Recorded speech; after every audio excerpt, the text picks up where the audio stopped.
Hello, galerinha! Tudo bem com vocês? Voltamos aqui para mais uma aula da nossa querida Mediação Tecnológica Rondônia, aqui com a professora Elisângela. E agora nós vamos para a nossa querida aula, né? Nossa aula 19, é isso aí. E os assuntos da aula de hoje, continuamos sobre aquele bate-papo sobre raça, racismo e América Latina, só que essa nossa aula parte 2, onde nós vamos falar aqui sobre outros assuntos, fazendo alguns diálogos com alguns temas da aula passada. Vamos conferir aqui no nosso quadro e a gente já começa essa aulinha de hoje, que tem muita informação, muita coisa, gente. Bom, o tema de hoje nós vamos falar sobre raça, racismo e etnia, tá? Mas aí a gente vai falar a partir de um quesito, um conceito chamado marcador social da diferença. A gente vai começar a partir da visão biológica, e essa visão biológica que foi construída para a criação da ideia de raças, né? E nós vamos terminar falando sobre o olhar sobre a América Latina, o giro decolonial. Eita, agora vocês vão ficar um pouco confusos. Aí, professor, o que é esse decolonial? A gente vai falar sobre isso nessa aula. E aí você pode até fazer uma alusão aí, colonial tem a ver com colonização? Sim, tem a ver com colonização.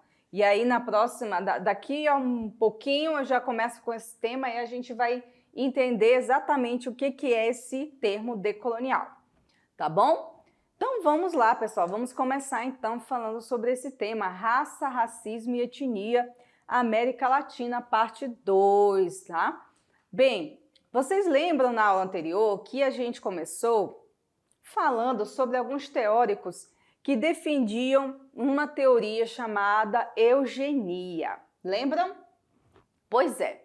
Nessa temática da eugenia, os estudos biológicos sobre o ser humano, né, o corpo humano de uma maneira geral, sobre a anatomia do ser humano, o funcionamento do corpo humano, dava-se para a tentativa de defender uma ideia de que haviam, né, pessoas que tinham características próprias de superioridade e de inferioridade. Foi aí que surgiu, então, o racismo científico, lembram?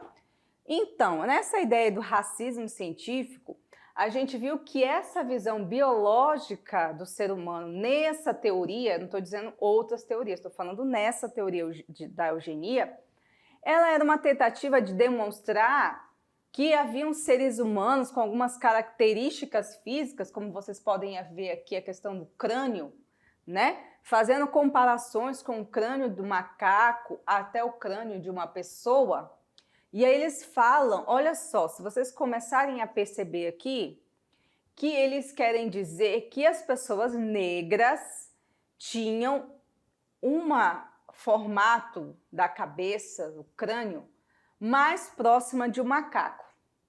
Até aí, ok? Mas qual é o problema nessa teoria? É que eles queriam dizer que a inteligência e toda essa questão aí da evolução humana, eles defendiam que o ser humano, o negro ou a negra, estavam mais próxima do macaco, de um ser que eles chamavam de involuído, de um ser que não pensava. E à medida que o tempo foi passando, né, os formatos foram mudando e aí eles defendiam que passava por esses estágios de evolução. Ou seja, quanto mais a cabeça tinha um formato parecido na cabeça deles, tá, gente? Quanto mais perto da anatomia de um animal como o macaco, menos evoluído era a pessoa. Então, essa teoria que foi chamada depois de racismo científico. E esse desenho aqui, gente, é um desenho do século XIX, tá? De alguns teóricos, estudiosos, médicos, que tentavam trazer essa ideia de raça superior e raça inferior. Porque no fundo disso tudo, eles queriam comprovar, eles queriam criar uma pseudociência que demonstrassem que a raça branca era a raça superior. E aí eles inventaram essa história aí de que a pessoa com formato de cabeça igual de macaco era menos evoluído, né? Então isso a gente chama hoje de marcador biológico, o marcador social da diferença, que é a raça. Porque dentro do quesito raça é onde a gente começa com as discussões sobre a eugenia, o racismo, o preconceito, né? Então, as diferenças físicas, nesse caso, foram utilizadas como um rótulo. Então, você era rotulada por essas características que indicavam, né, uma suposição de inferioridade ou superioridade das pessoas. O que eu digo para vocês, eu falo que é uma pseudociência, né? E aí, eles começaram a querer classificar as pessoas da forma do rosto, da cor do cabelo, do formato do cabelo, tá? Como se as pessoas fossem inferiores ou superiores por terem determinados biotipos, determinadas características, né? E aí a gente tem aqui de novo, né? No século XVIII, a cor de pele, ela foi transformada no principal critério classificatório das hierarquias raciais produzidas pela ciência natural, tá? Aí, de novo, olha só aqui, ó. Eles pegaram o crânio de diferentes pessoas com diferentes características, pegaram o crânio de um macaco, do chimpanzé, e fizeram comparações desses crânios para, de novo, querer demonstrar que o crânio do homem negro, do ser humano negro, era mais próximo do crânio de um macaco, ou seja, que ele era menos evoluído, né, de inteligência, de habilidades, né? E que o crânio de um europeu, por ter esse formato, era mais evoluído. Então se criou uma narrativa de inferioridade, de superioridade dentro da própria ciência, tá? Então foi uma narrativa que justificou situações, eventos como a escravidão. Porque aí você me pergunta, professora, mas a escravidão já não existia antes? Se você for olhar no tempo bíblico, de algumas etnias ali daquela região, dali da África, né, Oriente, África, realmente havia a escravidão. Mas o que foi diferente, então, nessa escravidão que ocorreu na época das grandes navegações e das colonizações das Américas? O que tinha de diferente aí? Tinha um fator primordial, porque a escravidão naquele momento estava baseada na cor de pele da pessoa, né? Então, se ela era negra, então ela era inferior. Então, se ela era inferior, ela poderia ser escravizada. E também na etnia, porque os indígenas também foram escravizados, porque eram vistos, tudo que você queria fazer com que fosse explorado, você comparava ou aproximava dos animais e da natureza. Então, as pessoas que eram próximas da natureza, que eles diziam que eram selvagens, porque moravam nas selvas selvagens, então poderiam ser explorados porque não eram humanos como nós. Esse era o discurso, não é humano como a gente, é um subtipo ali de ser humano, não sei, uma coisa meio animalesco, então a gente pode explorar, né? Então essa era a defesa da escravidão se dava pela cor de pele. Agora, no tempo bíblico, que vocês devem ter visto ali, por exemplo, no tempo de José no Egito, África. Tinha escravidão? Tinha, porque José foi vendido como escravo, não foi? Mas qual era a prerrogativa, qual era a regra que se tinha para escravizar uma pessoa naquela época? Não era a cor de pele, era às vezes a etnia, era às vezes o povo escravizado por um outro povo que tinha sido dominado pela guerra, era às vezes por uma dívida, às vezes a pessoa para pagar uma dívida se submetia à escravidão por um tempo. Então, quer dizer, naquela época a escravidão também tinha pagamentos. Já a escravidão negra não, a pessoa era presa como se fosse um animal dentro de uma gaiola e ela era obrigada a trabalhar até morrer. Então você vê que as características dessa escravidão colonial do século XV para frente ali, do mercantilismo, enfim, da conquista das Américas, ela tem algumas diferenças e essas diferenças são sentidas pelo nosso povo até os dias de hoje, gente. Então vamos voltar aqui porque aí vocês vão entender o porquê que eu estou falando, porque elas são sentidas até os dias atuais. Então, não se enganem, gente, tudo isso que eu estou falando para você foi uma questão também de interesses econômicos.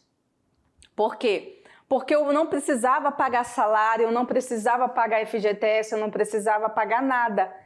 Então todo o montante desse trabalho, o resultado do trabalho feito pelos escravos era um lucro muito grande. Fora o comércio dos próprios escravos. Então tinha os grandes mercadores de escravos, pessoas que iam lá na África, pegavam, capturavam, traziam para o Brasil, para outros países, para serem vendidos. Então tinha um comércio muito grande de escravos. Então não era só uma questão de escravizar por achar que eles eram inferiores, não era só isso. Também tinha interesses muito grandes, tanto econômicos como políticos, que era referência àquela elite da época, né? Então os europeus justificaram suas ações com a ideia. Só que assim, eu precisava de um discurso, entendeu?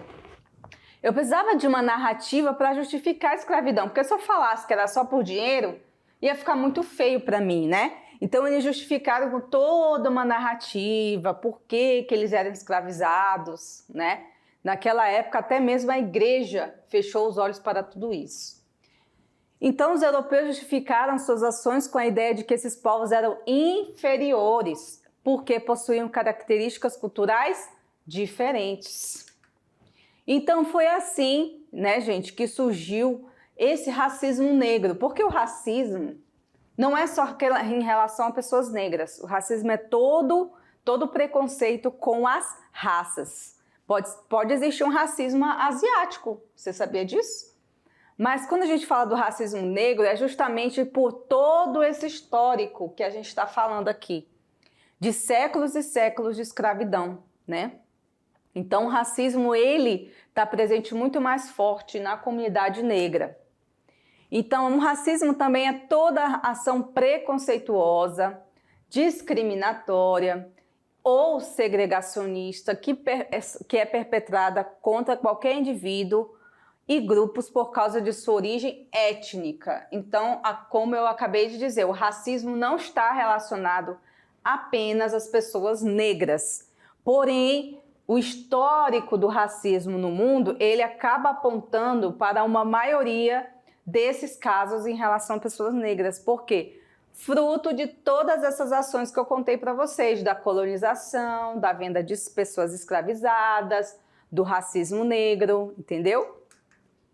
Então, como a teoria tenta justificar uma superioridade étnica a partir de supostos atributos herdados biologicamente. Então, a pessoa que tem sorte de nascer branca, né? Porque se você for olhar nesse histórico de violência contra os negros, a pessoa que nasce branca é muita sorte, né? Branca, dos olhos azuis, loira, então nem se fala. Então essa pessoa não vai sofrer o que os negros sofrem, né? Ela não vai ser seguida dentro de supermercado por ser negra, por acharem que ela vai roubar alguma coisa. Ela não vai deixar de conseguir um emprego por causa da cor de pele. E é disso que a gente está falando, né? Então, o racismo é uma visão de mundo carregada de ideologia, né? Pensada com uma falsa consciência da realidade, que esconde um fato não confessado desde aquela época, né? A relação de poder e dominação de determinados grupos sobre outros grupos, a ponto de fazerem coisas inimagináveis, como essa que a gente está vendo nessa imagem, né? Pessoas sendo castigadas, mortas. Há relatos praticamente indizíveis sobre o que aconteceu na época da escravidão, gente. As pessoas, elas eram obrigadas a fazer coisas que eram subhumanas. Aqueles que se negavam, ou eles eram castigados até a morte, ou eles tinham que se submeter, não tinha escolha para essas pessoas. Imagine quantas crianças nasceram sem escolher o destino delas, elas simplesmente eram obrigadas a ser escravas. Algumas eram sacrificadas, outras eram vendidas logo após o nascimento, né? Velhos também, quando não serviam mais para o trabalho, eram deixados no mato para morrer, né? Ou então matavam mesmo. Então aconteceu coisas inimagináveis com essa população, gente. É por isso que a sociedade tem uma dívida histórica com a escravidão. Essa dívida não vai ser paga nunca, porque todas as vidas que morreram não tem preço. Mas pelo menos para os seus descendentes que possa ter um mínimo de oportunidade de vida, né? Então ocorreu essas marginalizações todas desse povo, de vários lugares do mundo, de vários lugares da África, né? E foi fruto dessas construções históricas, desse discurso de superioridade entre os povos. E todas essas construções foram intencionais. Não foi uma coisa, gente, eu fiz sem querer, não foi por querer que eu queria mesmo, assim, aconteceu, né? Gente, esse discurso não vale, porque todas as pessoas que contribuíram com essa teoria eugênica, eles sabiam do que estava falando. Não eram pessoas ignorantes, não eram pessoas sem informação, não eram pessoas que... Era intencional, a ideia era essa, tá? Então a gente tem, por exemplo, uma data para lembrar, para falar dessa luta, desse dia que não é um dia de comemoração, porque é um dia que a gente lembra de todas essas situações que aconteceram no mundo, de pessoas que foram mortas e pessoas que são perseguidas até os dias de hoje por conta dessa condição racial, né? Que é o dia 20 de novembro. O dia 20 de novembro é o Dia Nacional da Consciência Negra. E aí, sobre esse dia, eu queria só falar sobre as narrativas que se constroem de determinadas questões, né? Porque vocês devem ter ouvido falar e eu gosto de trazer para a gente discutir. Muita gente defende, mas consciência não tem cor, né? Já ouviram falar nisso? Não existe, então vamos fazer um dia da consciência branca também, porque se tem a negra, vai ter a consciência branca, vamos fazer o dia da consciência azul, rosa, com um tom até mesmo de deboche, né? É o que a gente sente quando a gente vê esses discursos. Na verdade, gente, o dia da consciência negra é para lembrar desse holocausto praticamente, porque, gente, o tanto de negros que morreram vítimas da escravidão, desde o início da escravidão até as consequências que isso ficou anos e anos e anos, foi muito maior, né, do que as pessoas que morreram vítimas do Holocausto ali na Alemanha, né, do nazismo.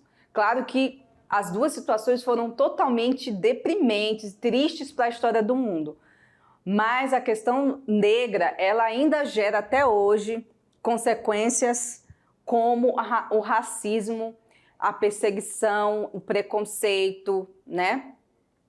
Não só contra a cor de pele, mas contra a própria vivência das pessoas negras. As religiões de matriz africana até hoje são perseguidas, né? As pessoas são intolerantes com as religiões de matriz africanas. Então, assim, não é uma questão só, porque negro, todo mundo quer ter direito agora. Não, a gente viveu num mundo séculos e séculos dessa escravidão. Então você acha que a escravidão vai acabar hoje, amanhã está todo mundo de boa, os negros foram pacificados, todo mundo está bem? Não está.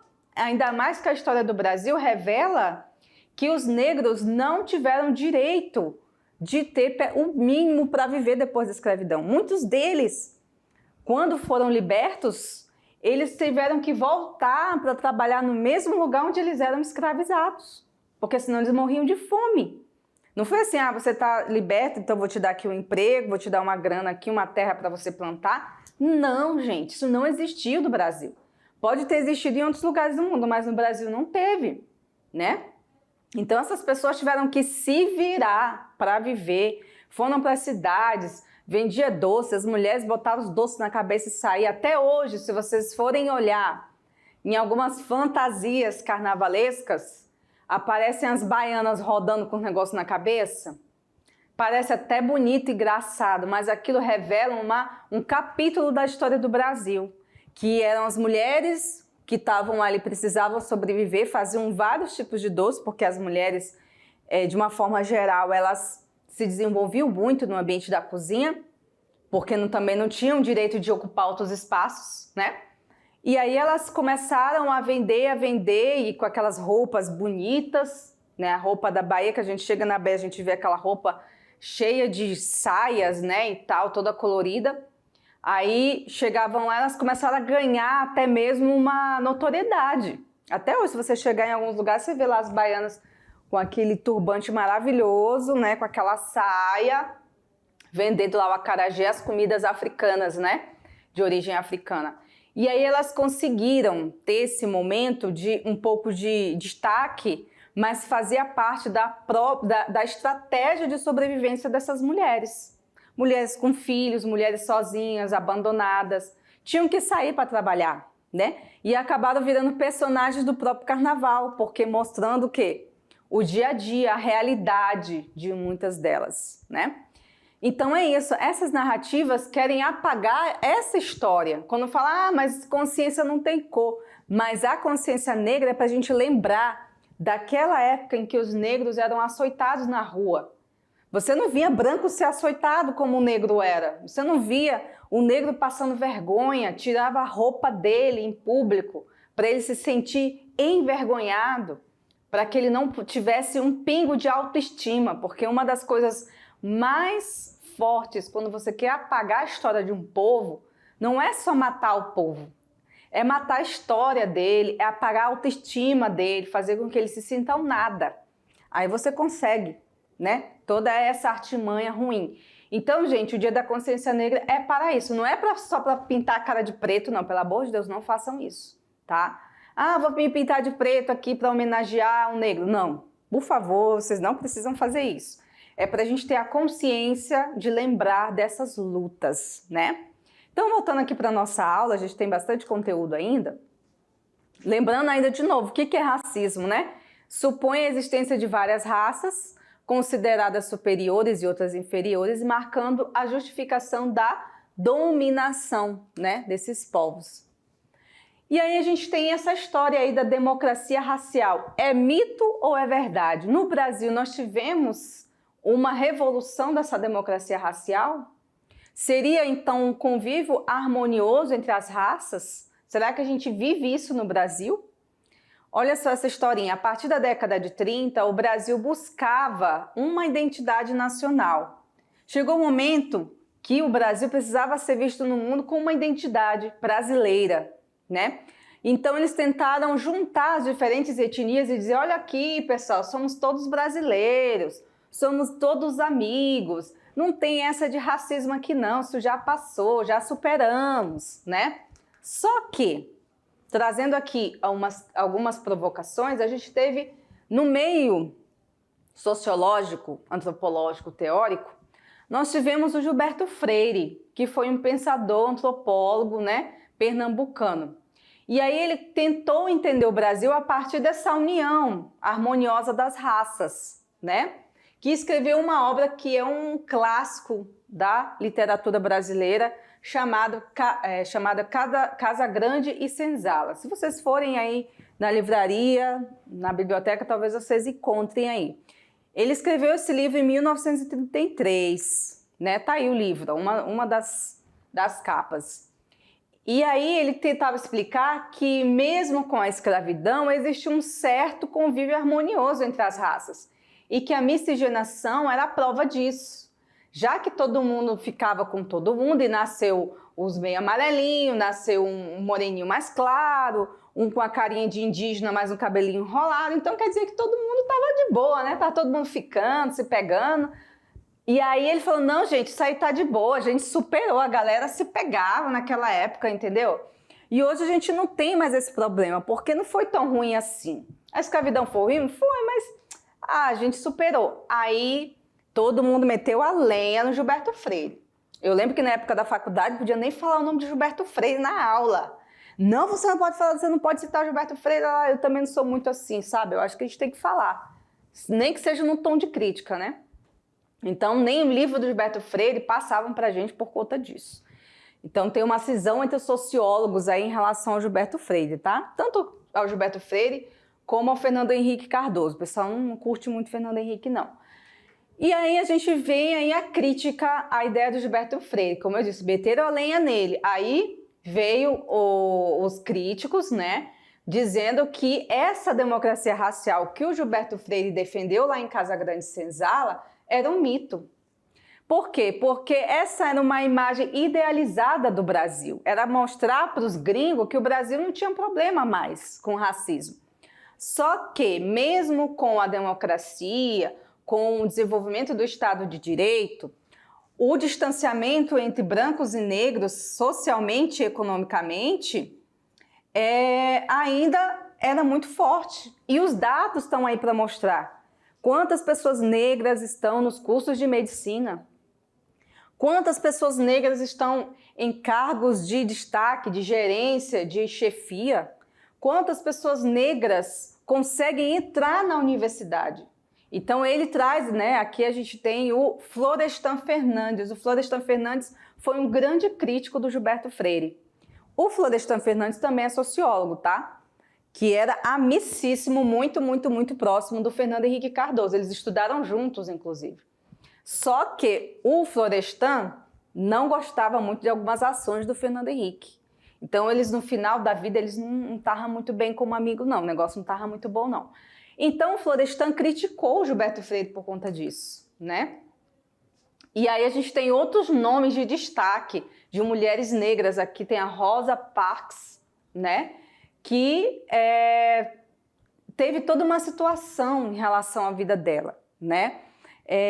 E aí essas pessoas acabaram virando também nomes de destaque, não só no Brasil, como em toda a América, porque os Estados Unidos também é América, tá, pessoal? Então, são mulheres e homens que lutaram. A gente tem esse que é maravilhoso, que eu amo muito, que é o Luther King. O Luther King sempre foi um cara que lutou, né, pela causa negra, era um pastor batista, era um homem que não queria a violência, ele achava que dava para a gente se reconciliar com a nossa história, para que os negros e os brancos pudessem viver em harmonia. Ele diz que tem aquela célebre frase dele, né? I have dream, eu tenho um sonho de ver os meus filhos julgados por sua personalidade e não por sua cor de pele. Então ele vivenciou todo o drama do racismo nos Estados Unidos, que também é muito forte, né? E, infelizmente, o Luther King, assim como outros defensores da causa negra, foram assassinados, tá? Geralmente, quando surge um nome assim, gente, que vai para cima, que defende as causas sociais, étnicas, de racismo, que vai, né, contra o sistema, eles são perseguidos, tá? Eles são perseguidos, muitos são mortos, outros têm que viver se escondendo, né? Então, são expoentes que lutam, né? Continuam lutando por essas causas que eu acho, assim, muito bonito. Agora, a gente vai para uma outra conversa aqui, tá? Essa conversa é sobre a América Latina. Vocês aí, alunos que estão estudando geografia também, né? Sabem me dizer qual é esse espaço que compreende a América Latina? Olha aqui no nosso globo aqui, ó. Todo esse espaço aqui, gente, que tá de verde, é a América Latina. Começa lá no México, ó. Aqui nessa fronteirazinha aqui, ó. Os Estados Unidos aqui, o México logo abaixo.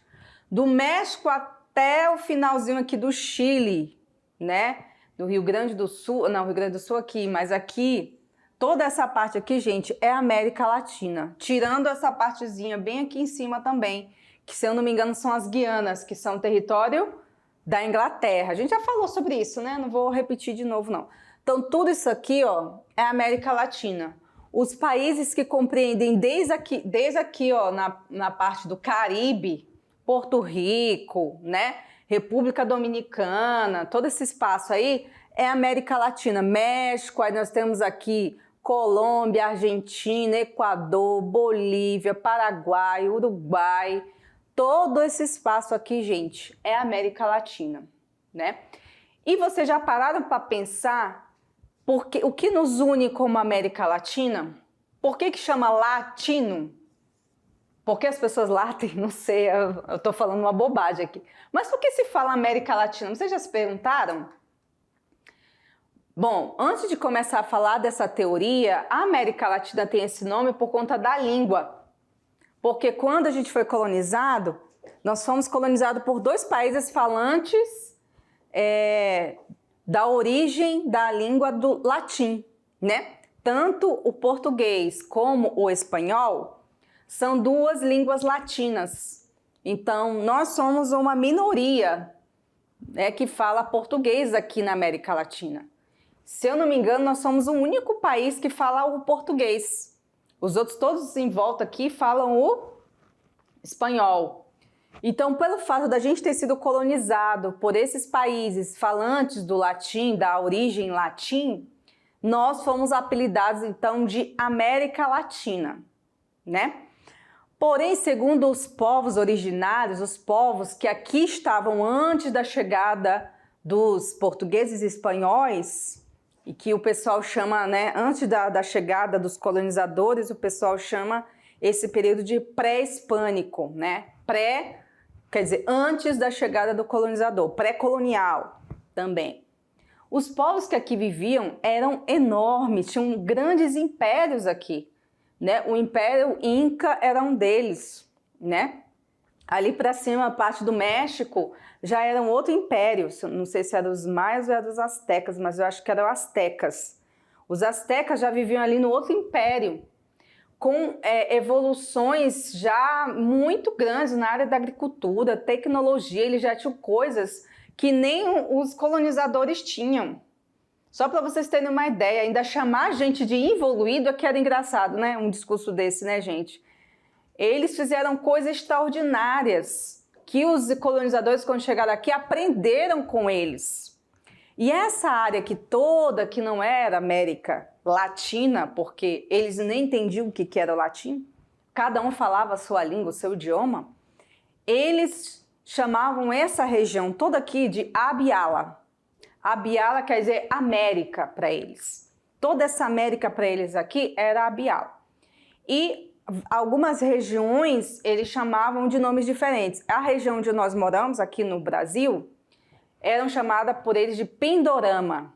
Pindorama. Então tem até alguns institutos aqui, acho que no Brasil tem um lugar chamado Instituto Pindorama, não sei o que Pindorama, um programa não sei o que Pindorama, porque ele quer dizer o que é a origem desse nome do Brasil, que ainda não era Brasil.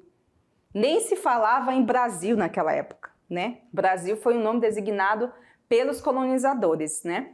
Então toda essa América Latina aqui tinha uma história antes dos colonizadores. Vocês entendem isso?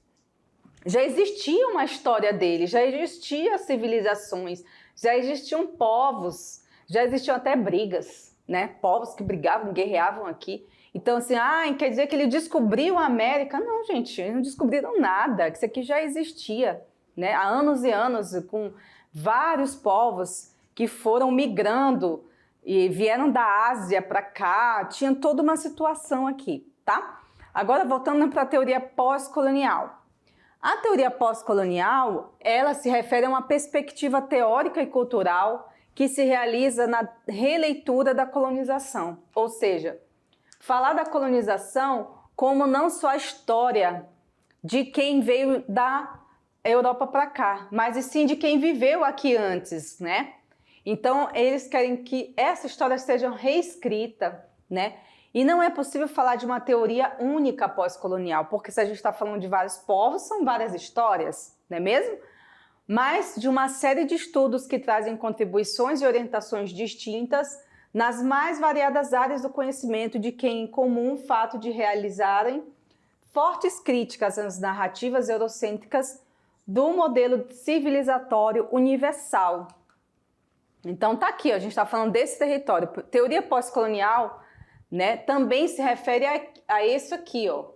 Território que vem desde o México, Cuba, Guatemala, Nicarágua, Panamá, Colômbia, Porto Rico e todo esse lugar aqui, ó.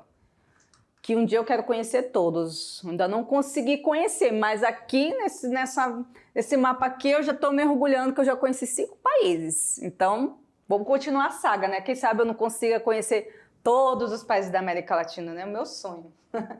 Meu sonho.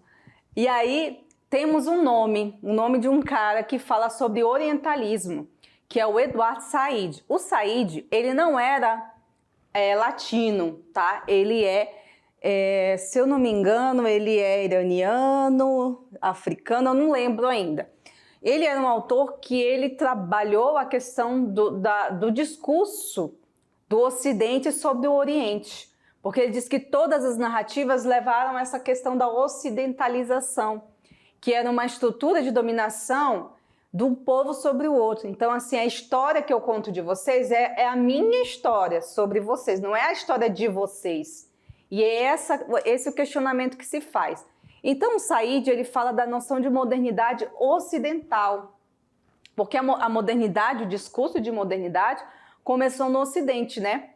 E aí esse discurso, ele generaliza, ele ignora as diferenças que são existentes entre diversas culturas, inferioriza, né? Traz uma caricatura atrasada e exótica das pessoas, que corresponde a uma realidade, né, de representação cultural construída pelas metrópoles. É como se as pessoas saíssem, chegassem no lugar e vissem os indígenas como se fosse assim, olha que lindo, tira uma foto comigo, vocês são tão engraçadinhos, diferentes, né? É uma ideia de exotizar os povos. E isso ele é totalmente contra, né? Agora, o pensamento decolonial, ele já se refere à América Latina, tá? Por quê? Porque o pós-colonialismo, ele tentou explicar uma outra percepção relacionada ao Oriente. A América Latina precisava de teorias próprias. E aí foi que começou as discussões entre alguns teóricos daqui na década de 80, né, já tem um tempinho aí, mais de 30 e quase 40 anos, e foram chamados aliás, mais de 40 anos inclusive, né? E aí esse pensamento que se formou a partir da reflexão desses autores foi chamado de pensamento decolonial, tá?